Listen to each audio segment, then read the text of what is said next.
Hey everybody, 815 Sports Podcast back tonight. We're going to talk about the Game 5 of the NBA Finals. Denver's up 3-1. The Cubs, under Suck. 500, 4-6 on their last road trip. Jake's sick and tired of it. We're going to let him let out some steam. And that's pretty much what we're going to do today. We're going to talk about that stuff. And in the near future, probably a giveaway on our Instagram account. So go ahead and give that a follow. So to start it off, we got the Heat Nuggets tonight. Game starts about an hour and a half. Um, I I think when we talked about this earlier, that I had Denver. I think I had Denver in 5 or 6 games. I think we both did. Some it looks like you've texted me a couple times and said Heat in 7. Heat 7. That was when Um, I was high off that one win. yeah, I Denver's just such a much better team. They only play eight deep. Only one team ever has came back from being down 3-1 in the finals. Everybody knows that's LeBron and the 16 Cavs. But yeah, like I said, I got Denver winning this one, closing it out at home, getting their first ever finals trophy. What about you, Jake? Well, yeah, I think Denver gets it done, but I just feel like we've seen a lot of weird things happen this year. I mean, even in different sports, like the Panthers came back from 3-1 versus the great Boston Bruins. The Heat have been underdogs in each series.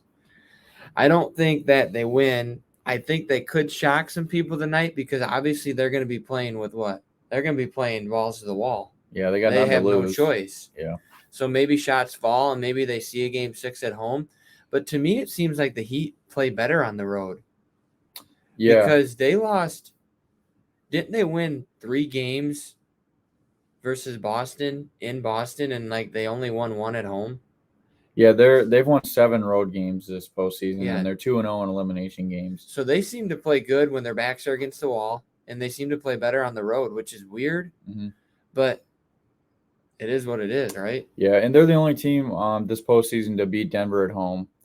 And I think a big part in why Miami is losing 3-1 in this series is because they're not getting the same production from Jimmy. um well Any, well, Jimmy, but then I'm talking like him, but Caleb Martin, Vincent, Struess, and Robinson, those guys were playing out of their minds against Boston. They were all shooting over 48% from three. Um, just some numbers here for a minute.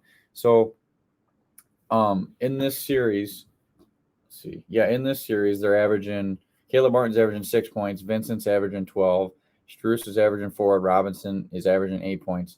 But against Boston, Martin was scoring 19, Vincent was scoring 15, Robinson was scoring 11, and Struess was scoring 9. So that's a lot of points that you're Yeah, not getting against a team that probably has one of the best offenses in the NBA in the Nuggets. well, and Jimmy hasn't. Now, Jimmy's obviously still, he's still putting up, what, probably 25?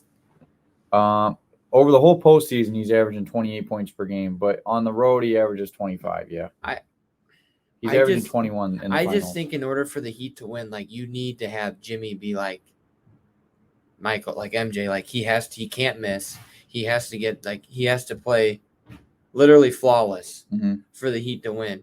And I think I mean, it's hard. I mean, let's be honest. That's why, in order to be considered, a great, Mm-hmm. which I consider Jimmy Butler great, but to continuously do it is what we're not seeing right now. I mean, and the Heat are also not shooting well, right? Yeah. This series, I don't know if you have that or not, but they are not making shots that they were making, like Against you said, Boston. versus Yeah. Boston, and even versus Boston. When they were up 3-1, those 2 games that they lost to make it 3-3, they were not making shots. So the good thing is they got another chance. I mean, it's their last chance, and they haven't really looked good. So I don't know. I So as far as the Nuggets, I think the reason that they're in the lead They're 3-1 great. is yes, they're great. They're Obviously, Miami hasn't had the shooting performance and stuff like that, but Jokic is probably the best player in the NBA. He's averaging a triple double against Miami and basically a triple double the whole postseason. Murray is averaging 10.5 points a game, and he's one of the most underrated players in the league. And he's only averaging 10 points. no 10.5 assists. Oh, He's scoring 23. yeah, He's been playing out of his mind. I mean, this series. He is, since I've got to watch them more in the playoffs, he's incredible. Yeah. Like, I don't even know why he's not talked about. I didn't know.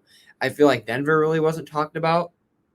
I feel like because everyone was thinking, well, the Suns in their lineup. Yeah. The Warriors, maybe they get hot again, which they kind of, they did for a little bit, but I think a mean, lot of people and how thought good were Boston was going to win this Boston, year too. how good were the Kings? Sacramento Yeah. was, Light the beam. nobody was talking about Denver because they were so good. They never really lost, but are they good? Yeah. They're a good basketball team. They do everything right. Like, I would die for the Bulls to have a team like this. Like, I don't know if we'll see it in my lifetime.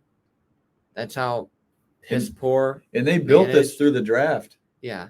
I mean, they mainly built it through the draft. And they kept their coach. Yep. They didn't waver. They didn't cry when things got tough. They kept their coach. They went through it.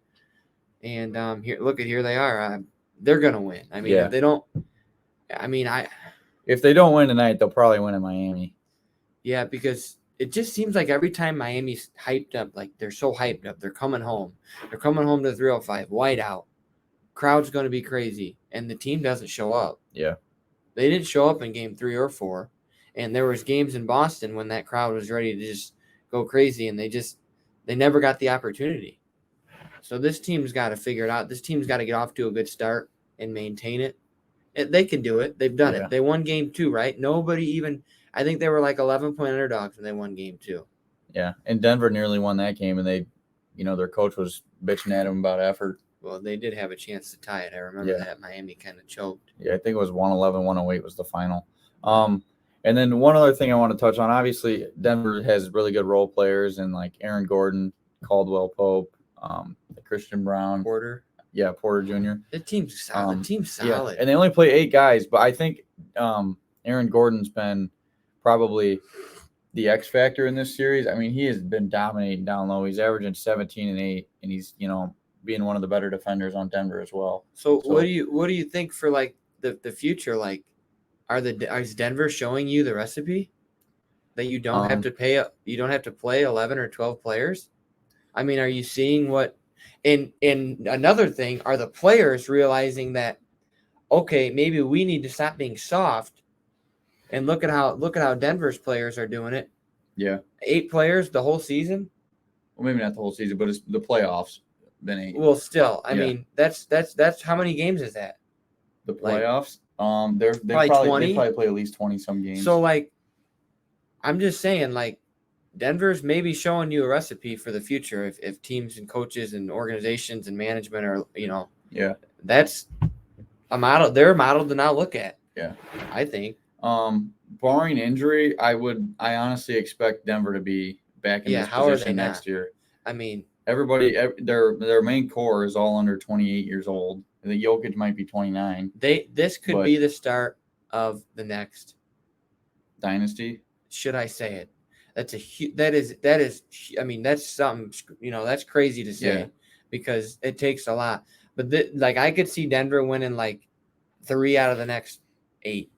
Yeah. 2 out of the next 7. Just and not even winning, just always being there in the end. Yeah.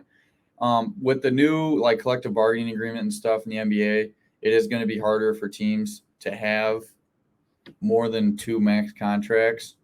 So I think Aaron Gordon's probably getting the max that he's able to get. I could be wrong, but I think so. Obviously, Jokic, Murray. So Porter Jr. is probably going to want a max. I don't think he's earned the max. But so some players are going to, so the team might not stick together. But I don't know if they do or if somehow they keep most of them, this team is going to be a force to be reckoned with. Yeah, I agree. Thank goodness we're not in the West because I just think the East teams are more beatable than your top West. Yeah. I would not want to play Sacramento, Golden State, Denver. I wouldn't want to play. I would rather play Boston, Philly, and even Miami. I mean, all the teams. I would rather play those teams. I feel like they're more prone to lose than the West. I feel like Golden State's on the downward trend. I think Sacramento's on the upward trend. If Golden State's going to do anything, it'd be next year. Would be probably their last year. Yeah, no, they're definitely they've definitely peaked. Yeah. Now they're just kind of treading water. Still, I would never want to play them. Yeah. Because they get hot from 3, you'd be done in a quarter. But yeah, we got Denver tonight. Denver, both of us, and then Jokic Finals MVP. I'd be shocked if he They'll wasn't. get their first championship. Yep. And how about didn't the Colorado Avalanche win last year? That Broncos won what? Well, 6-7 years ago. No, it's been a decade now. Has Since it Peyton. been a decade? Yeah. Wow. But anyways, pretty good time to be a Denver sports fan. I mean, the Avs. Yeah. And now the Nuggets. Fun. Must be fun, right? Yeah. Denver's a good, beautiful place to live. I want to go out to Red Rocks sometime. But we'll hop into the Cubs here. So the Cubs, 28-37. Jake's been complaining about it. I don't know if you follow him on Twitter, his main account, but just the feeble Cubs. They did take 2 or 3 against the Giants, in large part due to tremendous pitching performances from Hendricks and Stroman. It seems like if the Cubs don't get an absolute gem on the mound, they're not winning the game. No. 4-6 on the road trip. Like I said, they're sitting at 28-37 now. I think they're probably like 6 games back of the division. So for them to have any shot, right, if we're still holding out hope. Yeah, because they got the Pirates. It starts with this next homestand. Okay, look. The Cubs, that West Coast road trip was not easy, okay? You played 4 in San Diego, you played 3 in Anaheim, and you played 3 in San Francisco. All 3 of those teams are better than the Cubs. See, I've said it from the start. I think San Diego, when healthy, has one of the best lineups in baseball. Still right now, I don't know what is going on in San Diego. They are about as bad as the Cubs. They probably are a little better record-wise. So 4-6 was, I think, the absolute worst you wanted to go on this road trip. 5-5 would have been really nice because you feel like you lost one in Anaheim, you could have won. Yeah. So you could have potentially went 6-4. So they went 4-6. Yesterday's fucking game was just brutal. I didn't even watch it. I mean, this team just they get down and it's like they don't care. Like it's like they don't have 7 more at bats just like the other team does. This team gets down by 1 or 2 runs, barring that game versus Seattle. They are toast. Yeah. This team is fucking toast when they are down. If this team is not up, or like you said, if this team does not get 8 innings from a freaking starter, they're done. And it's stupid. It's pathetic. Everything about this Cubs team is pathetic because they are literally the same record that they were last year at this point. Except they might have been 2 games worse last year. In 2021, they were just over 500. Well, before they traded. In 2021, I just watched. Do you remember when Rizzo had like that 14 pitch at bat, and then it was just 2 years ago. It was like one of the key moments of the seasons because then everyone left after the deadline. It was 5-4 in the 7th or 6th, whatever, later in the game, and Rizzo fouled off about 12 pitches, and they were down 1, and he hit a home run to right field to tie the game, and like the place went absolutely bonkers. So after the game they showed the record, and the Cubs were 33-27. Like we rushed the core out because we thought 33-27 was bad. Here we sit last year, 15 games under 500. Here we sit this year, 9 games under 500. Everybody says, "Oh, we're gonna figure it out. Oh, the younger guys are gonna come up." How is our pitching doing? That all like Estrada, Hughes, Keegan Thompson, they've all been shit. Mm-hmm. These are all guys that we said in 2021, well, they have a bright future. And sure, maybe they do. But we're 2 or 3 years into these guys, and they're just not it. They're not it yet.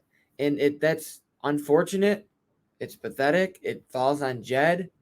I know I've given David loss, also a.k.a. David Lost, because he looks lost in the goddamn dugout at times. I've given him a lot of hate, but he's only given, what he's got to. Given what he's got to play with, and it's not that good. Now, what I don't like is from him is when he doesn't know when to take someone out, or he takes someone out too soon, or leading Miles Masterbony off. Lineup. Even in the freaking lineup, he just got DFA'd 2 days ago. What the fuck? He's terrible. He's batting 160. He's got like 6 hits. This guy is the worst. This guy, you just basically are giving the other team 4 outs, right? So I don't know how many outs you get in that entire game, but if you 27. you get 27, 4 gone. Gone. Barnhart. Tucker Barnes shit. Let's start on that idiot. Okay. Don't mean to say idiot, but he is bad. He also has. I don't. He's batting 100. Master Boney and Barnhart don't even have combined together double-digit hits. If they do, it's very. It's not much over If they 10. do, it's very. I mean, over 10. And look, I get it. You like Barnhart because he's a good catcher. He 'cause does he that calls a well on good the game, defensive but- side. we also suck at throwing runners out. So he must not have an arm. So what? Just because he calls a good game, like I'd rather have someone back there who hits 250, right? Mm. Has a decent arm, but maybe doesn't call the best game because now you have pitch com, right? Now you got that little thing in your ear. You're getting told probably what to throw, so it's a little bit easier now that the pitcher can call the game he wants. Mm. And look, if you're a major league catcher, you are decent at calling games. So let's get over that. Miguel Amaya is not good at calling games. I mean, Well, he just got this is his in. first real year. and I'd rather see someone that can hit the ball behind the plate. Yeah. Because you can't give up. So there you Which go. again. Jan's been doing all right. No, behind Yan the plate Gomes has hitting. been raking. Yeah. I don't have no problem with Yan Gomes. I wish he could play every day, but he's old. He can't. Yeah. But so you get 27 outs in a game, right? Yeah. So when Tucker Barnes and Miles Masterboney are in the game, there are 7 or 8 outs just gone. Like it's incredible that you can put a lineup out there with those two. And then you got Trey Feeble Mancini in there. I mean, there's a lot of feebleness. Well, we had Hosmer for a while And then too. you had Eric Feeble Hosmer. There's so much feebleness on this team. Wisdom's batting Oh, under 200. Don't even get me started on Wisdom. He that- is our best option, I think, at defensively at third. I But would agree. I'm not saying he's a hell of a hitter because he's not. No, this guy behind the plate is just lost. I would say that Ian Happ of late hasn't Has been sucked. hasn't Ian been Happ playing has very been well. Awful at the plate. Nico Horner's the best Cub. Nico Horner's been struggling, and Dansby Swanson's been. I think they said Dansby Swanson was like 1 for his last 22. I mean, you just look at the numbers, okay? All right, Seiya's batting 280. Not bad. Seiya's he's hit or miss, right? Sometimes he's all right, sometimes he's not. I don't really like the lineup. Like I was listening to another Cubs podcast the other day, and they talked about obviously they like Horner and Swanson at the top, but as of late, like we said, Happ's been struggling, and then you got Seiya right after Happ. They can't stand that. They said they'd rather have a contact hitter in between Happ and Seiya right there in the meat of the order. So Happ's not hitting for power, right? No, Happ's hell got no. 4 home runs. No, okay, dude. so you kind of think Happ needs to start hitting for more power, right? I don't think he's going to. I mean, we're pretty deep into the season now. I mean, Christopher Morel has 10 home runs. Well, I mean, even Seiya's not hitting for power. Seiya's still got 6 though. He hasn't played as many Happ's games. only got 4. Seiya hasn't played as many games. Seiya's played 14 less games than Ian, but Nico's got 4. I mean, but Nico is by far the best hitter on the And Cubs. you're not going to get home runs from Nico when you do their bonus. So, but I'm going to tell you what, Dansby's got to pick it up because as of late he's been bad. Happ's got to pick it up. As of late, the Cubs offense in general has been bad for like the last month. I mean, I'm not cherry coating nothing. There's a reason this team was 15-9 to start with, and Yeah. they've won freaking 12, 13 games since. Yeah. Let me tell you this here. Okay, so we're looking at strikeouts, right? So on the season, Dansby 67 strikeouts, Nico Horner 29. Okay, Ian Happ 67, Patrick Wisdom 79, Seiya 54, Trey Mancini 55. Okay, and then obviously Bellinger hasn't played in a while, but Bellinger was doing really well before his injury, No, and we'll probably never see him again in the this Cubs team uniform. strikes out at a asinine amount of times. It's not. This team has to start putting the ball in play because Mervis strikes out a lot, Mervis 31 strikes times in out a lot. 25 games. Morel 31 in 25 games. Barnhart 24 in 28 games. He hasn't given you many hits. this team, 11 hits from Tucker Barnhart this- on the year. 11. Yeah. What 11. about Master Boney? They probably don't even say because he's DFA'd. No, it does. 9. 9. So they got 20 combined hits on the Yeah. year. That's terrible. How many at bats? At bats. Let's see. So Barnhart's batted 68 times, 11 for 68, which is 162. And Master Boney is 9 for 56 and 161 average. That's It's 1 out of every 10 times. That's not good. Could you, even if you were 3, even if that was 3, even if they got to hit 3 out of 10 times? That's actually really well. If you're batting 300, you're doing damn well. Okay, so most guys aren't batting 300. I'm just saying, those guys are terrible. They need to be off the team. I don't care about Barnhart being on the plate. I'm over it. Give me Amaya and Gomes every other day, or every 3 days. Give me Gomes, and every other time, give me Amaya. I don't care. You want to see the future? Let's do it. What are we doing this year? I have no idea what this team wants to do this year. Well, nothing. They want that. No, I know what they want to do. They want to lose. This team wants to lose because this team takes after their fucking management of feeble. They don't ever give you any idea what they want to do. We knew coming in. We didn't really know much about this team because you had Marcus Stroman, right? And then Justin Steele continued his success, so that helped. But you have to start winning games that Marcus Stroman and Justin Steele don't pitch in, right? Yeah. You have to start winning games, and I get it. I think starting pitching has been the best out of the team. Everything on the team, I think starting pitching has been the best. I really can't complain. I can complain about Hayden Wesneski not being who we thought he was going to be, but even he's had some. Talion, he looked decent his last start against the Padres, but besides that, he's been basically terrible. He's got a 7.09 ERA. He's awful. So he's going to pitch tomorrow. Look, the Cubs have to go 5-1 on this home trip. They have to sweep one of these teams. They got the Pirates coming up. But they're way better than the Cubs. Yeah. I have no idea how, but they are. You have to find a way. At worst, you got to go 4-2. If that means you take 2 or 3 from each, what's that put you at? 28-37, you would be. That would put you at 32 and 39.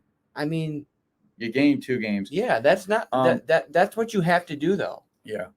They got to do well on this road trip. I would ideally though, you need 5-1.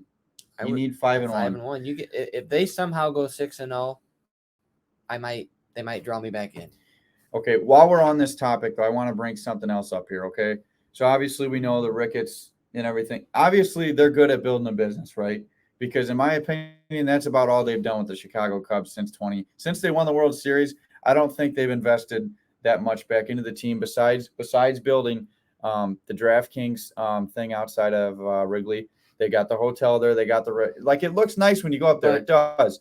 But what are they doing to actually put a good product on the field? They're not doing anything. Right? They're making us pay to watch the Marquee Network, whatever that is a month, right? 11, 12. You don't even get every freaking game. You don't get every game, okay? And then you got, this is another thing. They're talking about you got, Boog up there and calling the games. And he's always happy-go-lucky, what's he supposed to do, right? When you're calling the game, what's he supposed to do? But let's just be real, right? The Cubs are not good. No. They're not good. Jed Hoyer has been, in my opinion, a travesty since he took over for Theo. Well, Jed's been there the longest. What the fuck is his job? What does he do? Because he is not doing his job, right? He is bad at his job. Yeah. And I know everybody likes to hate on Ross, right? Because that's what we see Ross more than we see anybody else. Yeah, we see Ross. But it starts at the top, okay? It starts with the Ricketts, okay? And then it starts with Jed and the other guys there in the front office. And then it goes down to Ross. But they're not giving him much to do here. They're not giving him much. But that's the thing. They're not giving Ross much. So guess what? Ross has to hit on every move, right? Yeah. Everything he does has to work or the team will lose. And look, as a major league manager, figure it out. Yeah. I don't feel bad for David Ross at all because he's made some awful moves. Yeah. There are 32 teams in the MLB. You have one of 32 jobs that everybody would probably die for. Mm-hmm. Figure it out. Get some games won, and let's get back to 500. Yeah. And I just don't – we talk about this every year. I don't understand. The Cubs should have one of the highest payrolls in baseball. They should have. They could have the highest payroll in baseball. I have the utmost respect for what the Tampa Bay Rays do year in and year out. Okay, that is a good system. If the Rays win it all this year, I'll be happy. I got nothing against the Rays. Finally, we get it. Yeah, I'm glad that they're good. Okay, they do things the right way. Because it models that you don't always have to have a big payroll. Yeah. But then you also have to have the right people involved. Yeah. We don't. See, but with us, we should be spending more, right? There's no reason Okay, we don't spend as much as the Yankees or the Dodgers, fine, but we should be in the top Third. four. We should We be in should the be top third. four. We should be out. We can outspend Boston. That's the only other team that could maybe San Diego spends a shit ton, we could outspend San Diego if we wanted to. but they just don't do it. They don't. They don't because do it, they and don't care. I bet you They they're don't they're care. making close to $1 billion a year take home revenue. I bet. Well, we just did this a couple nights ago. The Cubs bring home about. Let's just say, let's not say 7 mil because that's And we That's don't know on about the the week- taxes and stuff. that's right? on the weekend. Let's go low. So Let's do 37,000 people go to a game. yeah, because that's how many go on the weekend. But during the week, I would say about 30 or 34. 2. I'll do 34. So let's just say the average person, their ticket, a beer, maybe a food or something, souvenir. maybe a souvenir. Let's say Parking, two. Okay. way to get to the game. Let's say 200. Okay. Just Let's say 200. bare minimum. We'll go 200 times 34,000. Why 34,000? Let's say that's how many people. Yeah. So 6.8 million a night, right? Okay, And I'm willing to bet a lot that they make more money than that each night. I mean, with the 50-50s, Yeah, they're making more than that each night. with the people right? staying at the hotels, with all the shit. So if they're only what we just calculated there, right? If every night's a Tuesday, they're making $550 million, nearly $551 That's million. only on the game, people. That's not on That's not on hotels. the marquee. Marquee. That's not on the shops. Everything that is okay. So all that shit outside of Wrigley Field is Wrigley Field property. Yeah. So all that money that they make, a lot of it goes back to the Cubs. Yeah. I guarantee you they bring in over $1 billion. Yeah. I guarantee you only one of. I bet you I don't even know.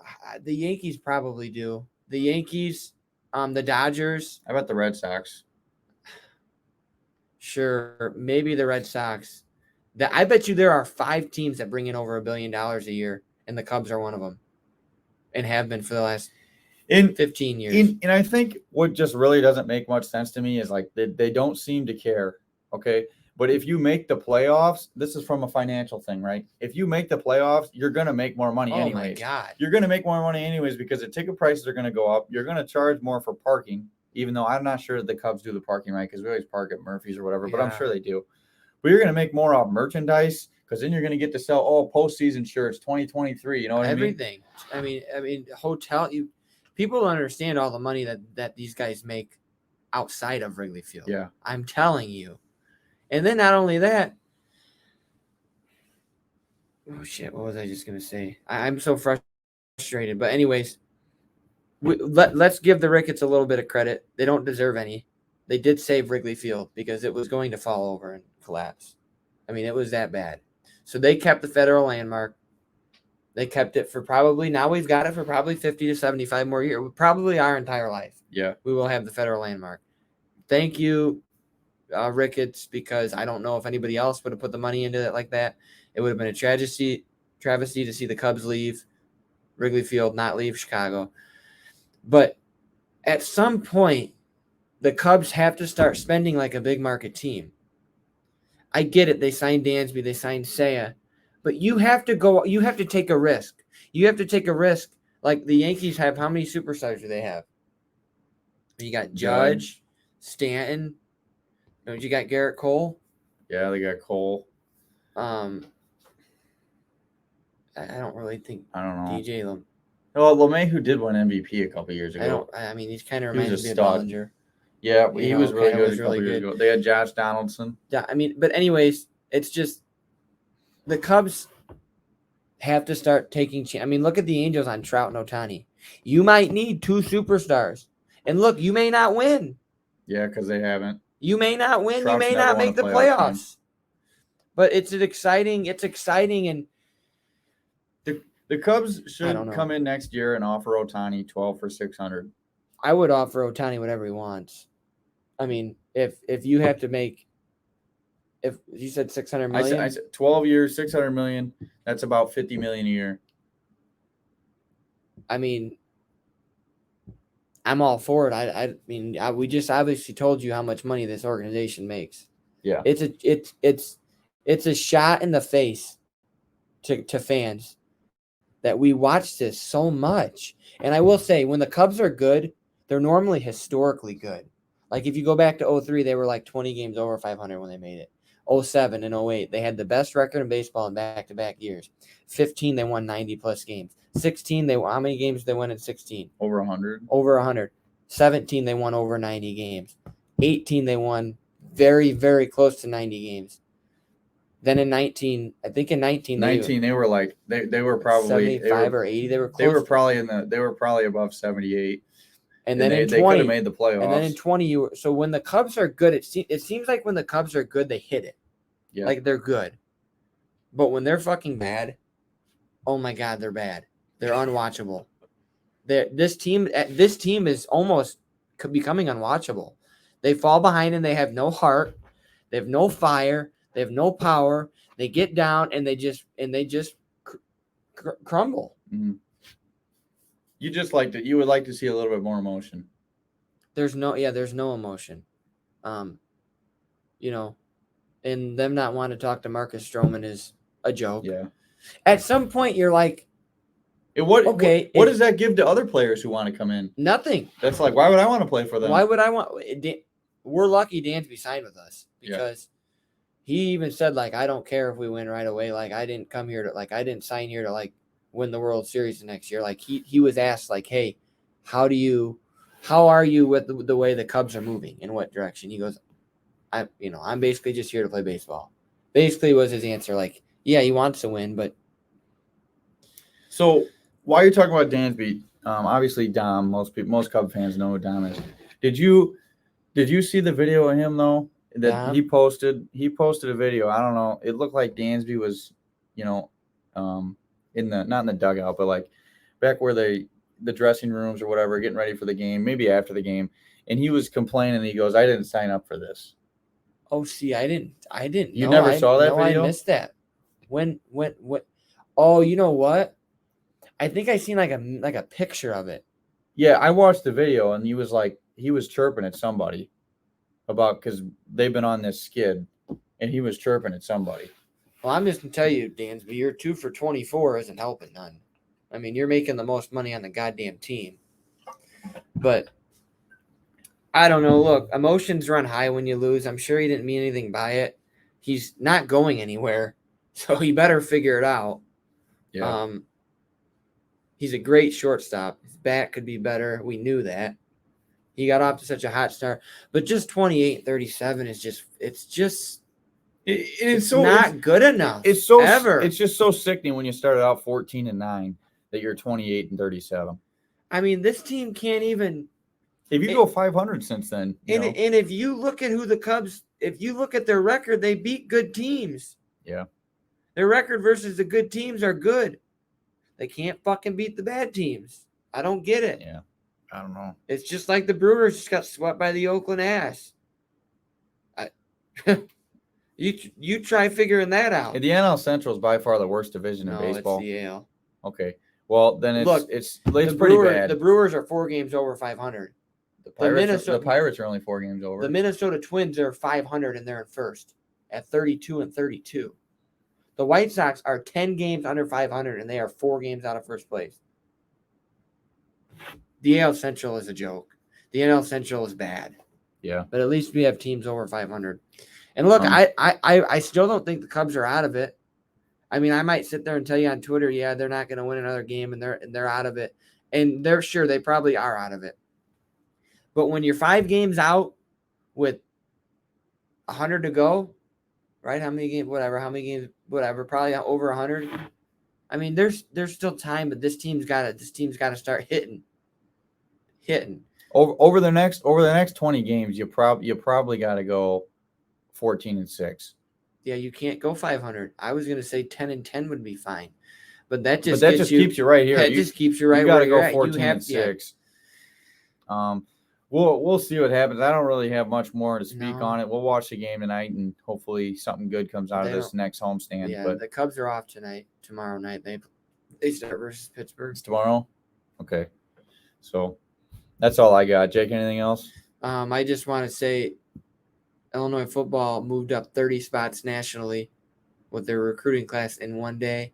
Yeah, they went from 77 to like 46 in one day.